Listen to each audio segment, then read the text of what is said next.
අයමුවන් අද අපි කතා කරන්න යන විද්‍යා පාඩමක් ගැන 9 වසර විද්‍යා පාඩමක් ගැන තමයි කතා කරන්න. මේක 19 වෙනි පාඩම. එතකොට ස්වභාවික සම්පත් තිරසරව කොහොමද පාවිච්චි කරන්න කියන එක ගැන තමයි මේ පාඩමේදී කතා කරන්නේ. එතකොට මුලින්ම ඔයාලට පොඩි ක්‍රියාකාරකමක් දීලා තියෙනවා. එතකොට මේ පන්ති කාමරේ දකින්න පුළුවන් දේවල් කීපයක් නම් කරන්න කියලා කියනවා. ඊට පස්සේ ඒවා සෑදීමට පාවිච්චි කරපු මූලික දේවල් මොනවද කියලා වගුවක් සකස් කරන්න කියලා. එතකොට අපි හදපු වගුවයි මෙයාලා දීලා තියෙන වගුවක් ඒකෙත් ඔයාලට පේනවා මේ බිත්ති තියෙනවා. බිත්ති හදලා තියෙන්නේ ගඩොල් සිමෙන්ති හුණු ඒ වගේ දේවල්. මේස සහ පුටු මොන වගේද හදලා තියෙන්නේ? ලීසා යකඩ ඒ වගේ දේවල් වලින්. ඊට පස්සේ පෑන් ප්ලාස්ටික් ලෝහ තීන්ත ඒ වගේ සකස් කරලා කියලා කියනවා. ඊළඟට පන්ති කාමරයේ තියෙන දේවල් හදන්න මූලික වෙච්ච දේ මේ හදලා තියෙන මොන ස්වභාවික ද්‍රව්‍ය වලින්ද කියලා අහනවා. එතකොට දැන් ගඩොල් ගත්තොත් ගඩොල් අපි පාවිච්චි කරන්නේ දැන් මැටි. එතකොට ජලය පාවිච්චි කරලා තමයි ගඩොල් හදන්නේ. ඊට පස්සේ හුණු ගල් වලින් තමයි හදන්නේ. ඊළඟට සිමෙන්ති හැදුවොත් හුණු ගල් මැටි ජිප්සම් වගේ දේවල් පාවිච්චි කරනවා. එතකොට මෙයාලා කියනවා මේ දෙවෙනි තීරුව ගත්තට පස්සේ ඒ ද්‍රව්‍යයට හඳුන්වන නම තමයි ඒවට කියනවා අපි ස්වභාවික සම්පත් කියලා. ඊළඟට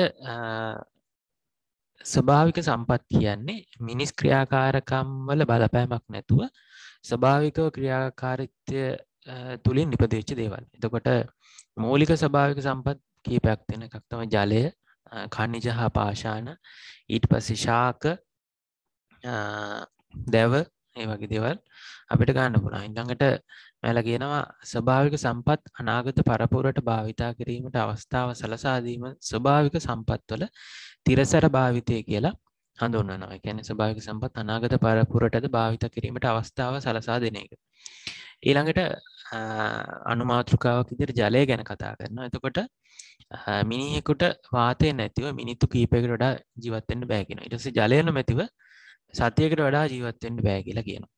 ඊට පස්සේ පෘථිවියේ ඇති දෙවෙනි වැදගත්ම ස්වභාවික සම්පත ජලයයි කියලා කතා කරනවා. ඊළඟට පෘථිවියේ ජීවයේ පදනම් වෙලා තියෙන ජලයයි. ඊට පස්සේ වෙනත් ග්‍රහ ලෝකයක ජීවීන් සිටිනවද කියලා හොයලා බලන්න විද්‍යාඥයෝ පාවිච්චි කරන්නේ එහි ජලය තියනවාද කියන එක. ඊට පස්සේ ඒකට හේතුව තමයි ජීවය ජලය මත පදනම් කොටගෙන තමයි පැවතිලා තියෙන්නේ. ඊළඟට ඔයාලට විස්තර කරනවා අතීතයේ ජලය තිරසරව පාවිච්චි කරේ කොහොමද කියලා. එතකොට අපි ගන්නවා පොළොව මත පිටතට ස්වභාවික ජලය ලැබෙන ක්‍රමය වෙන්නේ වර්ෂාව. වැස්ස. එතකොට වැසි ජලය ක්‍රමානුකූලව පාවිච්චි කරේ නැත්නම් ඒ ඔක්කොම ඒවා ටික මුහුදට ගලාගෙන යනවා. ඊට පස්සේ මේ අපිට අර කලින් පරාක්‍රම බාහු රජතුමා කියලා තිනවා අහසින් වැටෙන එකදු දිය බිඳුවක්වත් මිනිසාගේ හෝ සතා සීපා වගේ ප්‍රයෝජනයට නොගෙන මුහුදට යන්න දෙන්න එපා කියලා. ඊළඟට අතීතයේ හිටපු මුතුන් මිත්තෝ ජලය සංරක්ෂණය කරන්න තිරසර භාවිතය සඳහා හොඳ නිර්මාණයක් කරලා තියෙනවා. ඒකට අපි කියනවා වැවක් කියලා. එතකොට ඔයාලට මේකේ වැවක් පේනවා. වැවක කොටස් නම් කරලා තියෙනවා. බිසෝ කොටුව, රළපනාව, වැව් බැම්ම, සොරවුව ඒ වගේ කොටස් ටිකක් තියෙනවා. ඊට පස්සේ ජල සම්පාදනය දුර්වල පවතින ප්‍රදේශයකට ජලය ලබා ගන්න වැසි ජලය එකතු කරන්න ගඟක් ඊට සෝයක් වැනි ජල ධාරාවක් හරස් කරලා බැම්මක් බැඳ නිර්මාණය කරන ජලාශයකට අපි කියනවා වැවක් කියලා. ලංකාව ගත්තට පස්සේ ලංකාවේ තිබුණලු ලෝකයේ කිසිම රටකට නොදෙවෙනි වාරි තාක්ෂණයක්. ඒ වගේ තිබුණා කියලා සාක්ෂි දැන් හම්බෙලා තියෙනවා. දැනට ලංකාවේ තියෙනවලු ලොකු කුඩා වැව් වමනු 12000ක් විතර තියෙනවලු ගොවිතැන් කටයුතු සඳහා මේ ජලය සපයන ඒවා. ඊළඟට වායු දූෂණය ගැන කතා කරනකොට වායු දූෂණයක් නැත්නම් අපිට ලබාගත හැකි පිරිසිදුම ජලය වන්නේ වැසි ජලය කියලා කියනවා. එතකොට වැසි ජලය එක්රැස් කොට භාවිතයට ගන්න ක්‍රමයක් ලංකාවේ ඊට පස්සේ පිට රටවල ක්‍රියාත්මක වෙනවා. එතකොට මේ රූපයෙන් ඔයාලට පේනවා වැසි ජලය එකතු කරන හැටි. එතකොට රැස් කළ ජලය ප්‍රයෝජනට ගන්න හැටි මේ රූපෙන් තියෙනවා. ඊළඟට නිවෙස්වල වැසි ජලය පාවිච්චි කරලා භාවිත ගන්න ක්‍රමය ස්වභාවික ජලාශ නැති මාලදිම වැනි රටවල් වල කුඩා දූපත් වැසියන්ට ඉතා ප්‍රයෝජනවත් ඒ වගේ වැසි ජලයෙන් වතුර එකතු කරලා ගන්න එක. ඊළඟට අපි තියෙනවා වියලි කලාපයේ කෘෂිකර්මයේදී ජලය අරපිරිමැසීම සඳහා වගා කරන ශාකසල මොකද කරලා තියෙන්නේ පොළවේ මැටි කලයක් වලල්ලා තියෙනවා. ඒකට ජලය දාලා වහලා තියෙනවා. ඊට පස්සේ ඒකෙන් වෙන්නේ ඒ අවට පස ගොඩක් වෙලාවට මේ තෙත්ව පවතිනවා ශාක වලට අවශ්‍ය ජලය ලබා ගන්න පුළුවන්. ඊළඟට අනුමාතෘකාවක් තියෙනවා ඛනිජ හා පාෂාණ ගැන. එතකොට ඛනිජයක් කියන්නේ ස්වභාවික හමුවන නිශ්චිත රසායනික සංයුතියකින් යුක්ත වෙන නියමිත ස්පාටික හැඩයක් ඇති අකාබනික ඝන ද්‍රව්‍යයක් කියලා කියනවා. එතකොට මේකෙදී ඔයාලට මැණික් රූපයක් තියෙනවා. ඊට පස්සේ තිරුවාන ස්පාටිකයක් තියෙනවා. එතකොට ශ්‍රී ලංකාවේ හමුවන ප්‍රයෝජනවත් ඛනිජ තියෙනවා මිනිරන්, තිරුවාන, ඉල්මනයිට්, රූටයිල්, සර්කෝන්, ෆෙල්ස්පා, ඇපටයිට්, සිලිකා ඒ වගේ දේවල්. ඊළඟට පාෂාණය අනු පාෂාණයක් කියන්නේ ඛනිජ සම්පත් වල එකතුවක්. එතකොට නයිස් පාෂාණ, ග්‍රැනයිට් පාෂාණ ඒ වගේ. එතකොට සමහර පාෂාණ නිර්මාණයට එක් ඛනිජයක් පමණ දායක වෙලා තියෙනවා. උදාහරණයකට හුණුගල්, තිරුවාන ඒ වගේ. ශ්‍රී ලංකාවේ ඛනිජ සම්පත් විශාල වශයෙන් පිහිට ඇති ස්ථාන මේකේ දකින්න හම්බ වෙනවා. එතකොට මේ සිතිය මේ ඔයාලට ඒව පැතිරලා තියෙන විදිය බලා ගන්න පුළුවන්. ඊළඟට ලංකාව බොහොමයක් ඛනිජය අපනයනය කරන්නේ අමුද්‍රව්‍යයක් හැටියට නෙමෙයි වගේ අමුද්‍රව්‍යයක් හැටියට ඒ වගේ නිෂ්පාදන විදියට නෙමෙයි. ඊළඟට ගත්තොත් ශ්‍රී ලංකාව ඛනිජ අතින් පොහොසත් වුවත් අපිට හම්බෙන්නේ අමුද්‍රව්‍ය වල වටිනාකම පමණයි. ඊළඟට මෙයාලගේ අනුමාතෘකාව තියෙන්නේ මැණික් ගැන. එතකොට මැණික් ගත්තාම මැණික් කියන්නේ කපලා උපදමලා ආභරණ සෑදීමට යොදා ගන්නා ඛනිජ ස්ඵටික කැබලි ජාතියක්. එතකොට ශ්‍රී ලංකාවේ මැණික් කර්මාන්තයට අවුරුදු 2500කටත් වඩා පැරණි ලෝකයේ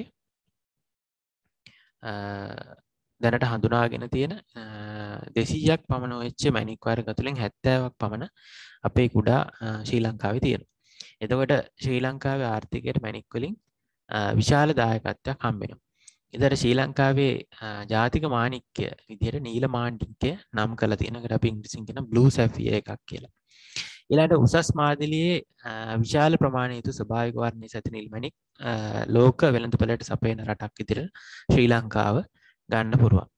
ඊළඟට ඔයාලට විස්තර කරන මැණික් ගණනාකාරය. එතකොට පොළොව තුල මැණික් හටගෙන තියෙන විශාල පර්වත වලට සම්බන්ධ වෙලා කියලා කියනවා. ඒතකොට කඳු මත ඇති පර්වත කාදනය වෙලා මැණික් ගැලවිලා යනවා. ඒතර වර්ෂාව නිසා පස් සමග සේදී පහළට එන මැණික් මොකද වෙන්නේ? කඳු පාමුල ඇති තැනිතලාවල පසට යට වෙලා පවතින. ඒතර මැණික් සහ විනත් පාෂාණ කැබලි වලින් යුක්ත ද්‍රව්‍ය තට්ටුවට කියනවා ඉල්ලමක් කියලා. එතකොට මැණික් ලැබෙයි සිතන ස්ථානවල පළමුව ඉස්සෙල්ලා මොකද කරන්නේ? පතලක් හාරනවා. ඒකට අපි ලිඳක් වගේ කියලා කියනවා. ඒතර පතලේ අඩියේ සිට පොළොව මට්ටමට සමාන්තරව උමගක් හදනවා. ඒකට අපි දෝනා කියලා කියනවා. ඊට පස්සේ මේ ඉල්ලම් පොළොවට සමාන්තර පීඩනලා තියෙන හින්දා ඊට තමයි එහෙම නිර්මාණය කරන්නේ. ඊළඟට දෝනාවෙන් ඉවතට ගත් ද්‍රව්‍ය මිශ්‍රණය පතලෙන් ඉවතටගෙන මේ ගැරීමෙන් පස්සේ මැණික් වෙන් කර ගන්නවා. ඊට ඔයාලට මේ මැණික් පතලකුයි ඒකේ වට්ටිය යොදාගෙන මැණික් ගණන රූපෙකුයි පෙන්නනවා. ඊළඟට මැණික් වල ලාක්ෂණික ගුණාංග විස්තර කරනවා. එකක් තමයි දැඩි බව, ගෙවි යාම අඩු බව, ඊට පස්සේ වර්ණය, ඊට සිහල වර්තනාංකයක් කියලා කියනවා. තීරුවාන කැබැල්ලක් වීදුරු තහඩුවක් මත නොමැකෙන ඉරක් අඳින්න පුළුවන්ලු. ඊට පස්සේ ඒකට හේතුව වීදුරු වලට වඩා තීරුවාන වල දැඩි බව කියලා කියනවා. ඛනිජ වල දැඩි බව සැසඳීම සඳහා පාවිච්චි කරනවලු මෝ පරිමාණය කියන එක, මෝ ස්කේල් එක. ඒ අනුව දැඩි බව වැඩිම ඛනිජ කියලා හඳුන්වන්නේ දියමන්ති වලට. එතකොට ඔයාලට පේනවා මේකේ දෘಢතා අංකයක් දීලා තියෙනවා. එතකොට දැඩි බව අඩුම ඛනිජ වෙන්නේ ටැල් කියන එක කියලා දෙනවා. ඊට පස්සේ 10 තමයි දියමන්ති වලට දීලා තින්නේ. ඒකේ දෘಢතා අංකය වැඩි.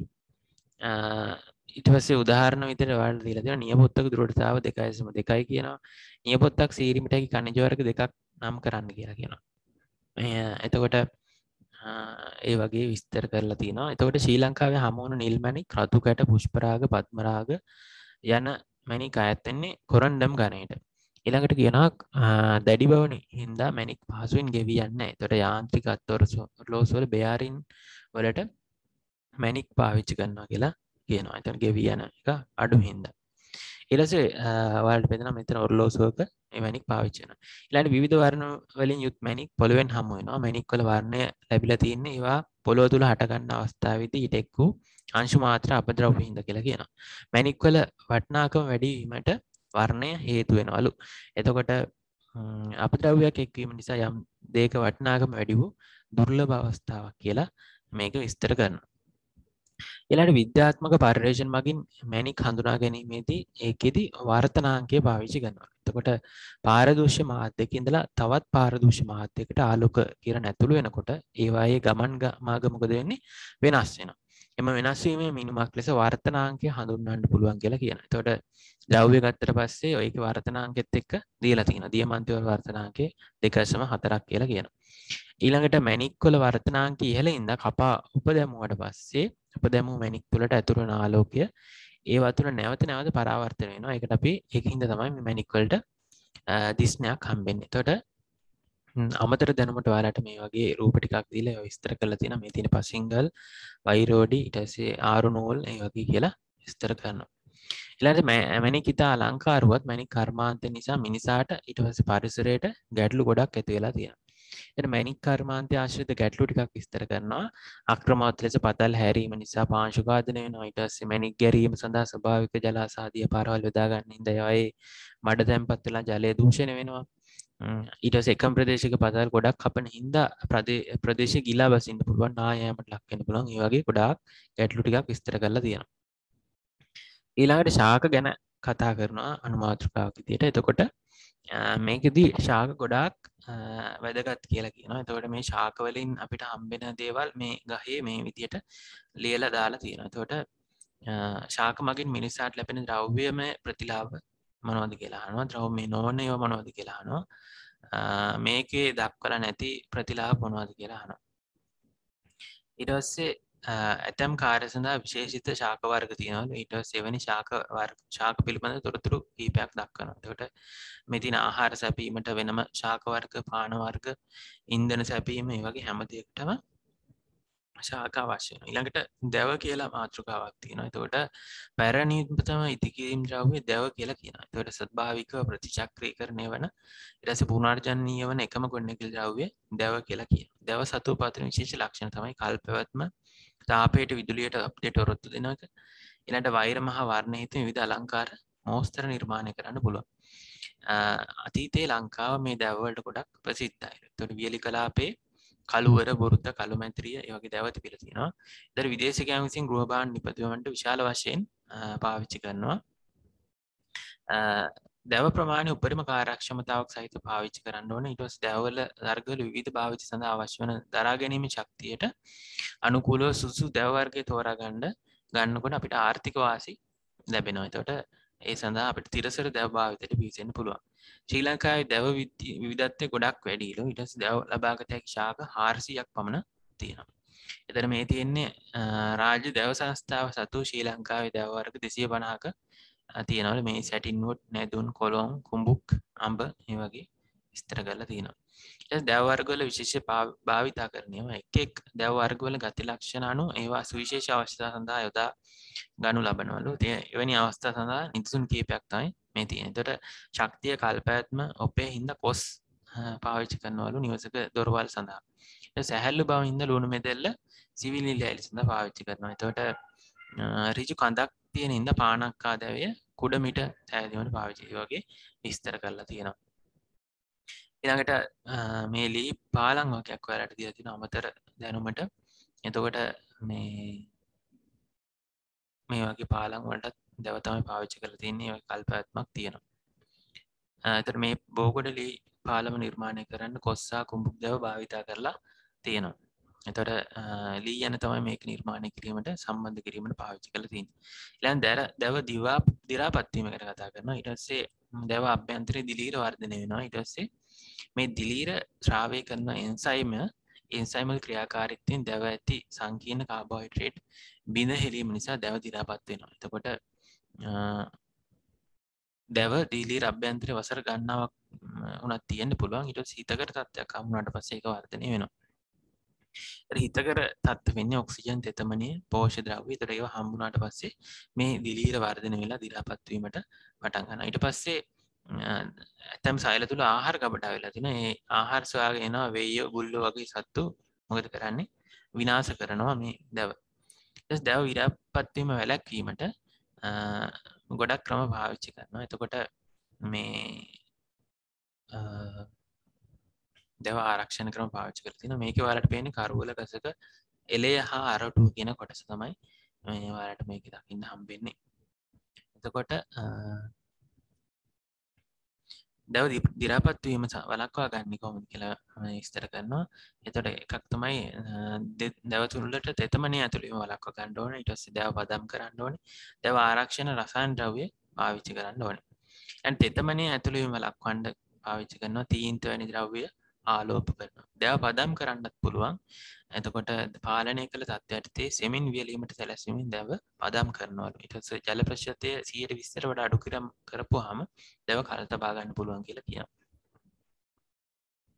ඊට පස්සේ දැව ආරක්ෂණ රසායන ද්‍රව්‍ය තියෙනවා පාවිච්චි කරන්න. එතකොට රසායන ද්‍රව්‍ය දැව කඳ තුළට ඇතුළු කරලා දැව කල් තබා ගන්න පුළුවන්. එතකොට ගල් අඟුරු වල ලබා ගන්න රසායන ද්‍රව්‍යයක් වෙන ක්‍රියෝසෝල්ට් ඒ වගේ රසායන ද්‍රව්‍යයක් ඒක දුම්රිය මාර්ග සඳහා සිල්පර කොට සකස් කරනකොට විදුලි කම්බි කණු සකස් කරනකොට මේ රසායන ද්‍රව්‍ය භාවිත කරනවා කියලා කියනවා. එතකොට රබර් ෆයිනස් දැව කල් තබා ගන්න බෝරෝන් ප්‍රතිකාරමය පාවිච්චි කරනවලු. බෝරික් අම්ලය බෝරැක්ස් දිලීරනාශක මිශ්‍රණයක් තුල දැව නිගිල්වා තබනවා කියලා කියනවා. එතකොට දැව කල් තබා ගත්තාම අපිට දැව සංරක්ෂණ සිදු වෙන හේතුව නැවත නැවත ගස් කපන්න අවශ්‍ය වෙන්නේ නැහැ. හොඳයි අද අපි කතා කරා 19 වෙනි පාඩම අලුත් 9 වැසර විද්‍යා පාඩම අලුත් පාඩමකින් අපි ඊළඟ පාඩම බලමු. එතකොට ඔයාලට පුළුවන් මේක ලයික් කරන්න, ෂෙයා කරන්න පුළුවන්, කමෙන්ට් කරන්න පුළුවන්. නැරඹුවට ස්තුතියි. ආයුබෝවන්.